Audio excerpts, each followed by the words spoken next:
السلام علیکم۔ آپ لوگ کیسے ہیں؟ الحمدللہ سے سبھی اچھے ہوں گے، میں بھی اچھی ہوں۔ تو آج میں آپ کے لیے ایک ایسی ویڈیو لے کے آئی ہوں، آپ لوگ اس ویڈیو کو دیکھیں اور جانیں اللہ سبحانہ و تعالیٰ کا رتبہ کتنا بڑا ہے۔ آج کی کہانی ایک ایسے آدمی کی ہے جس کے پاس طاقت بھی تھی، دولت بھی تھی اور فوج بھی تھی، لیکن اس کے اندر ایک چیز کی کمی تھی، انسانیت کی۔ وہ کون تھا؟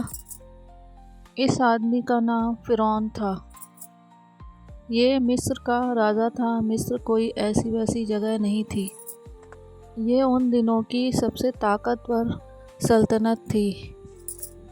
لوگ، عمارت، نقشت، فوجیں، سب کچھ بہت زیادہ ہی تھا، لیکن فرعون کے اندر بہت ہی زیادہ غرور تھا۔ ایک دن اس نے اپنے عوام کے سامنے یہ کہہ ہی دیا کہ میں اللہ ہوں اور میں تمہارا سب سے بڑا رب ہوں۔ سوچیں، ایک انسان جو مٹی سے بنا ہے، وہ اپنے آپ کو رب، خدا ہونے کا دعویٰ۔ اس دور میں اللہ سبحانہ و تعالیٰ نے ایک ایسے نبی کو بھیجا، ان کا نام تھا موسیٰ علیہ السلام۔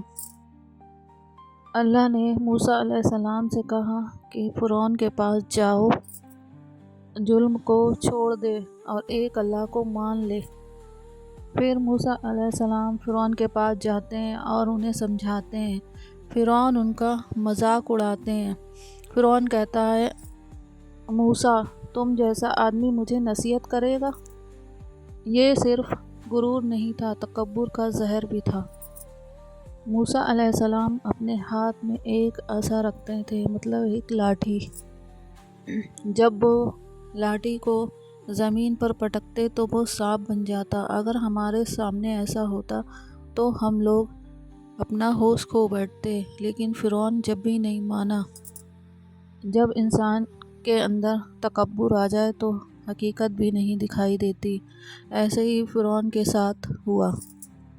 پھر فرعون نے اپنی حکومت سے کہا کہ سارے لڑکوں کو کاٹ دو اور لڑکیوں کو زندہ رہنے دو۔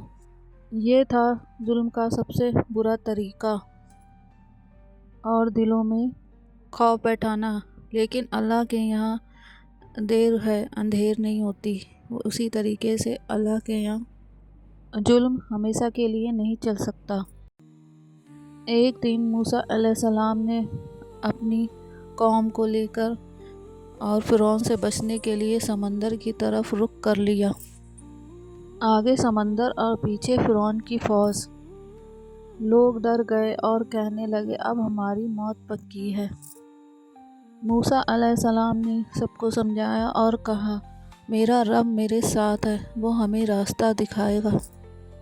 اور پھر کیا تھا، اللہ پاک نے راستہ دے دیا، سمندر کے بیچ راستہ بنا دیا۔ سمندر دو بھاگوں میں بٹ گیا۔ موسیٰ علیہ السلام اور ان کی قوم وہاں سے نکل گئی۔ فرعون نے یہ سب دیکھا، لیکن پھر بھی اس کا غرور نہیں ٹوٹا۔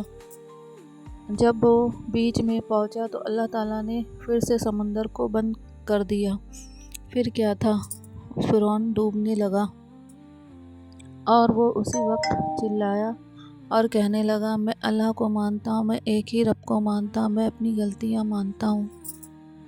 لیکن یاد رکھو، موت کے وقت کی توبہ قبول نہیں ہوتی۔ اللہ پاک نے اس کی لاش کو سمندر میں گلنے نہیں دی تاکہ دنیا کو پتہ چلے اور دنیا دیکھے طاقت کا اصلی مالک اللہ ہے۔ جب انسان اپنے آپ کو طاقتور اور اللہ ماننے لگتا ہے تو اس کی تباہی پکی ہے۔ آج بھی فرعون کی لاش مصر کے میوزیم میں رکھی ہوئی ہے۔ لوگ اور دنیا اسے غرور کا انجام کے طور پر دیکھتی ہے۔ اس کہانی کا سب سے گہرا اثر یہ ہے کہ کبھی بھی اپنے آپ میں تکبر یا غرور مت کرنا۔